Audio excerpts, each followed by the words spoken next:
इतने सारे लच्छे कि आप गिनते-गिनते थक जाओगे, आपकी गिनती ख़त्म हो जाएगी, लेकिन इस पराठे में जो लच्छा है वो ख़त्म होने वाला नहीं है।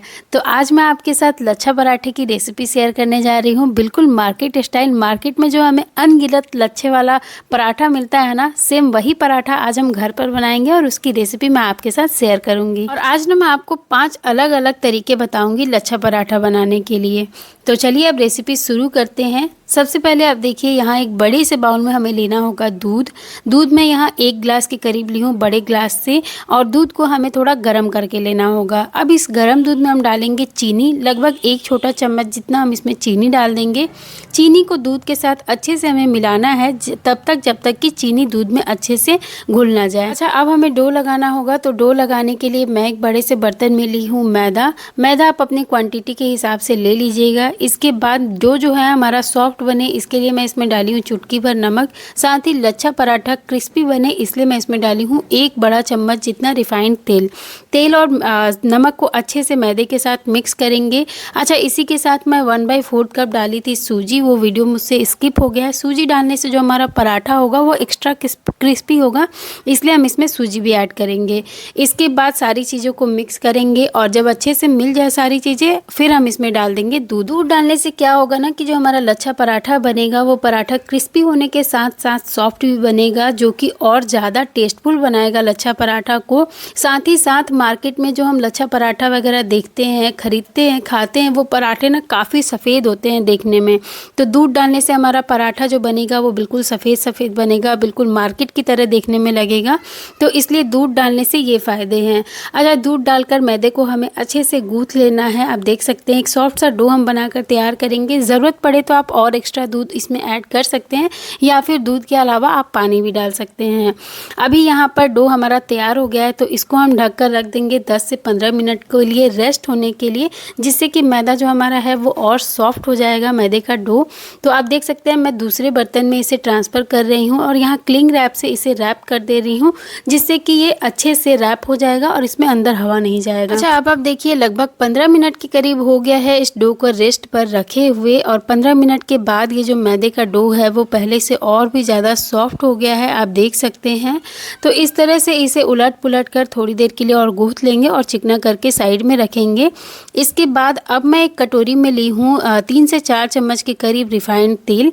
रिफाइंड तेल की जगह आप चाहें तो यहाँ घी का भी इस्तेमाल कर सकते हैं। फ़िलहाल मेरे पास घी नहीं था, इसलिए मैं यहाँ पे तेल ले रही हूँ। और अब इस तेल में हम डालेंगे 1 बड़ा चम्मच जितना मैदा। मैदे को तेल के साथ अच्छे से मिक्स करेंगे और आप देख सकते हैं ये कितना अच्छा सा एक मिक्स बनकर तैयार हो गया है। इसे हम साटा कहते हैं। लच्छा पराठा बनाने के लिए ये साटा जो है वो बनाना ज़रूरी है। इसके बिना आप लच्छा पराठा अगर बनाते हैं तो वो अच्छे से बनेगा नहीं, तो इसलिए साटा बनाना ज़रूरी है। साटा बनाने के बाद अब हम क्या करेंगे कि ये जो मैदे का डो हमने बनाकर तैयार किया था, इस डो से हमें लोई बनाना है। लच्छा पराठा जो बनता है वो थोड़ा सा मोटा होता है, इसलिए हमें थोड़ी सी बड़ी लोई बनानी है। रोटी बनाने के लिए रेगुलर जैसा हम लोई बनाते हैं ना, उससे थोड़ा सा बड़ा लोई हमें बनाकर तैयार करना है। तो एक एक लोई हम इस तरह से बनाते जाएंगे और इसके ऊपर थोड़ा सा तेल से इस तरह से लोई को ग्रीस करेंगे और फिर एक प्लेट में रखेंगे। पहले हम एक एक करके सारी लोई बना लेंगे। जितना डो है हमारे पास, सारी लोई एक साथ बनाकर हमें रख लेना है, जिससे कि हमें आगे पराठा बनाने में ना आसानी होगी। तो आप देख सकते हैं यहाँ सारी लोई बन चुकी है। अब इस लोई से हम पराठा बनाएंगे। तो पराठा बनाने के लिए लोई को पहले हम इस तरह से चिपटा करेंगे और फिर इसे परथन की मदद से हम बेलेंगे। अगर आप इसके ऊपर तेल लगा देते हैं तो फिर बेलने में दिक्कत आएगा, क्योंकि ये मैदा है, मैदा बहुत ज़्यादा सिकुड़ता है, बार बार खींचकर ये छोटा हो जाता है, इसलिए हमें इसे परथन की मदद से बेलना होगा। रोटी की तरह पहले हम इसे अच्छे से बेलेंगे और आप कोशिश करिए कि जितना ज़्यादा पतला आप इसे बेल पाएँ उतना ज़्यादा अच्छा होगा, जिससे कि हमारे लच्छे जो हैं पराठे के वो ज़्यादा बनेंगे। इसलिए हमें इसे ज़्यादा से ज़्यादा पतला बेलना होगा। आप देख सकते हैं काफ़ी ज़्यादा पतली मैं इसकी रोटी बनाकर तैयार कर ली हूँ। इसके बाद इसके रोटी के ऊपर हम लगाएंगे ये साटा जो हमने मैदे का और तेल का बनाकर तैयार किया था। इस साटा को पहले हमें रोटी के ऊपर अच्छे से ब्रश की मदद से या फिर अपने फिंगर की मदद से आप लगा लीजिए। और इसके बाद आप देखिए ये पहला तरीका जिससे मैं पराठा बनाऊंगी, लच्छा पराठा। इस तरह से हमें रोटी के कॉर्नर को उठाना है और फोल्ड करते हुए हमें तैयार करना है। तो आप देख सकते हैं इस तरह से पहले आगे की तरफ ले आएंगे और फिर इसके ऊपर हम रख देंगे। इस तरह से हम इसको फोल्ड करेंगे और सारे रोटी को हम मतलब पूरे रोटी को हमें इसी तरह से फोल्ड कर लेना है। तो अब आप देखिए इस पूरे रोटी को मैं फोल्ड करते हुए एक साथ कर ली हूँ और अब इस मैदे का ना एक लंबा सा स्ट्रिप जैसा बनकर तैयार हो गया है, मोटा लंबा। तो अब हम ना इसको खींचते हुए दोनों सिरे को पकड़ के इस तरह से खींचेंगे, जिससे कि ये जो स्ट्रिप है ना वो थोड़ा सा और लंबा हो जाएगा और हमारा जो लच्छा पराठा बनेगा उसमें लच्छे थोड़े और ज़्यादा बनेंगे। अच्छा, इसके बाद आप देख सकते हैं ये काफ़ी ज़्यादा लंबा हो गया है। तो अब हम क्या करेंगे ना, इसके एक सिरे को इस तरह से फोल्ड करते जाएंगे और इसको एक लोई का शेप दे देंगे।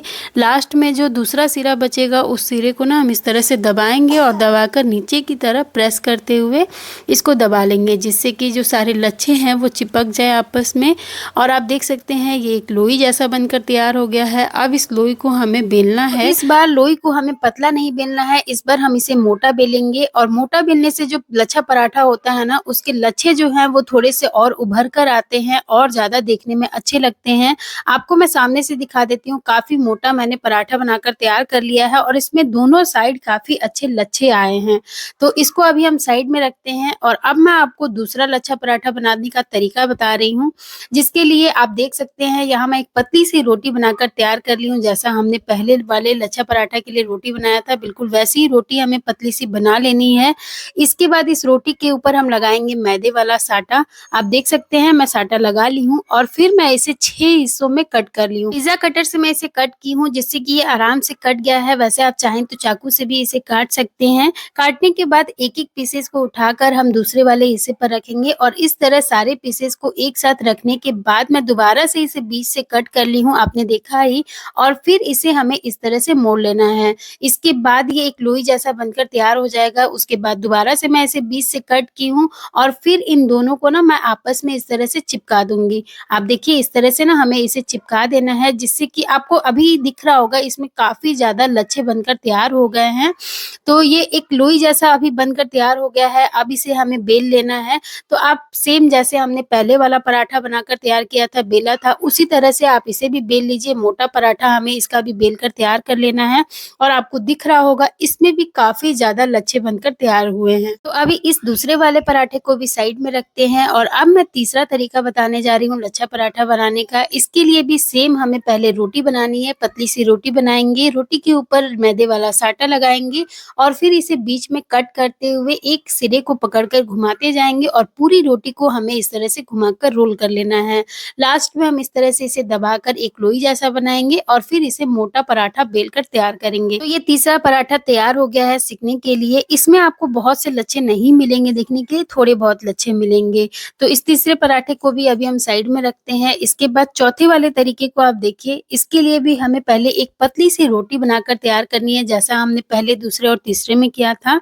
इसके बाद इस रोटी के ऊपर हम लगाएँगे मैदे वाला साटा और फिर इसे हम पिज़्ज़ा कटर की मदद से ना आप देख सकते हैं मैं कट की हूँ, मोटे-मोटे स्ट्रिप में हमें इसे कट करना है। और फिर इस तरह से स्ट्रिप को टाइटली घुमाते हुए हमें रोल करना है। जब एक स्ट्रिप जो है वो रोल हो जाएगा तो उसे उठाकर दूसरे वाले स्ट्रिप के नीचे रखेंगे और साथ में सारे स्ट्रिप को हमें इस तरह से एक-एक करके एक ही साथ रोल कर लेना है। इसके बाद हम क्या करेंगे कि इसको इस तरह से दबाएँगे और एक लोई बनाकर तैयार कर लेंगे। आप देख सकते हैं इसमें काफ़ी ज़्यादा लच्छे आपको दिख रहे होंगे। तो ये लोई को अब हमें बेलना है, तो सेम हमें मोटा पराठा इसका बनाकर तैयार कर लेना है। आप देखिए मैं आपको सामने से दिखाती हूँ, इसमें काफ़ी ज़्यादा लच्छे बने हैं।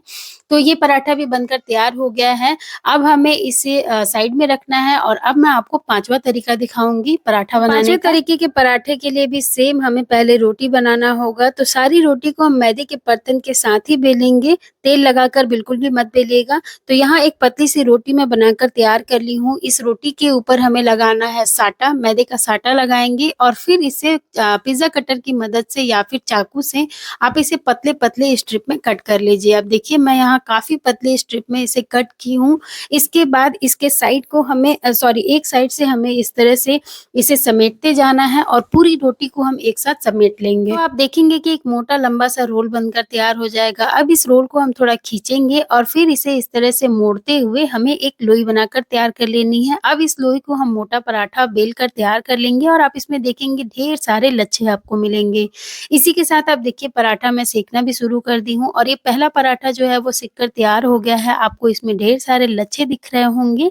तो अभी इसको साइड में रखते हैं और अब मैं आपको लास्ट पराठा बनाकर दिखा रही हूँ। ये पराठा छठे नंबर का है। पहले तो मैं आपको बोली थी 5 पराठा दिखाऊँगी, लेकिन 6 पराठे की रेसिपी मैं आपके साथ शेयर कर रही हूँ। तो इस लास्ट वाले पराठे के लिए भी हमें एक पतली सी रोटी बेलनी है। रोटी मैं यहाँ ओवल शेप में बेली हूँ, आप देख सकते हैं, और रोटी बेलने के बाद इसके ऊपर हमें लगा देना है मैदे का साटा। जैसे बाकी सारे पराठों के लिए हमने मैदे का साटा लगाया था, उसी तरह से हमें इसके ऊपर साटा लगाना है और फिर इस तरह से हम इसे टाइट घुमाते हुए रोल कर लेंगे। आप देख सकते हैं, और दोबारा से हमें इसे इस तरह से रोल करते जाना है क्योंकि अभी ये काफ़ी ज़्यादा मोटा है, तो इसे हमें इस तरह से हाथ की मदद से रोल करते हुए पतला कर लेना है। पतला होने के बाद दोबारा से हम इसको इस तरह से मोड़ेंगे और मोड़कर इसकी हमें एक मोटी-सी लोई बना लेनी है। अब हम क्या करेंगे कि चाकू की मदद से इस लोई को बीच से काटेंगे। चाकू में बीच-बीच में आप परथन लगा लीजिएगा जिससे कि जो लच्छे हैं हमारे वो आपस में चिपके नहीं, अलग-अलग हो, खुले हों। तो इस तरह से हम काट लेंगे। आपको मैं दिखाती हूँ, देखिए कितने सारे लच्छे आपको इसमें दिख रहे होंगे। इस लच्छे के ऊपर ना थोड़ा-सा पहले मैं परथन लगा ले रही हूँ। इसके बाद इसको हम इस तरह से उल्टा करके चिपका देंगे और फिर इसे हम बेल लेंगे। इस पराठे में ना आपको सबसे ज़्यादा लच्छे देखने के लिए मिलेंगे दोनों साइड से, आप देख सकते हैं। अच्छा, सारे पराठे हमने बेल लिए हैं, अब हम पराठों को सेकेंगे। तो पहले ही 1-2 पराठे मैं सेक चुकी हूँ, वो मैंने आपको दिखाई दिया था। अब ये पराठा एक और मैं सेक रही हूँ। देखिए इसमें भी ढेर सारे लच्छे आपको देखने के लिए मिल रहा होगा। काफ़ी लच्छे बने थे और काफ़ी अच्छा ये पराठा जो है दिखने में लग रहा था। अब हम एक-एक करके सारे पराठों को सेक लेंगे, थोड़ा-थोड़ा तेल डालते जाएँगे और अलट-पलट कर क्रिस्पी होने तक हमें इसे सेक लेना है। अच्छा कलर इस पे आ रहा है, आप देख ही सकते हैं, और बिल्कुल सफ़ेद-सफ़ेद मार्केट की तरह ये पराठा बनकर तैयार हुआ है। तो अभी आप देखिए ये पराठा जो है कितना खूबसूरत लग रहा है देखने में, कितने सारे इसमें लच्छे बने हैं। अब आपको मैं आगे दिखाऊँगी तोड़कर इन पराठों को, और इसमें जो लच्छे बने हैं वो मैं आपको दिखाऊँगी। पराठे सारे सिक चुके हैं, अब हम इसे गरमा-गरम सर्व करेंगे और आप देखिए, देखकर लग रहा है ना बिल्कुल मार्केट वाला लच्छा पराठा। बहुत ही ज़्यादा स्वादिष्ट बना था, बहुत ज़्यादा क्रिस्पी बना था, ऊपर से क्रिस्पी था, अंदर से सॉफ्ट था, और इतने सारे इसमें लच्छे थे ना कि बस खाकर मज़ा ही आ गया था। आपको देखकर ही पता चल रहा होगा कि ढेर सारे लच्छे वाला ये पराठा जो है वो बनकर तैयार हुआ है, और ये पराठा इतना गज़ब का बना था ना कि खाकर और देखकर तो मज़ा ही आ गया था। तो अब आप इसे किसी भी सब्ज़ी वगैरह के साथ सर्व करिए, चटनी के साथ सर्व करिए, या फिर अगर आपके पास कुछ नहीं है तो आप ऐसे भी इसे खा सकते हैं। ये इतना मज़े का बना था। तो ढेर सारे लच्छा पराठा की रेसिपी मैंने आपके साथ शेयर कर दी है, और अब अगर आपको ये रेसिपी थोड़ी-सी भी पसंद आई है तो प्लीज़ वीडियो को लाइक करके चैनल को सब्सक्राइब ज़रूर करिएगा।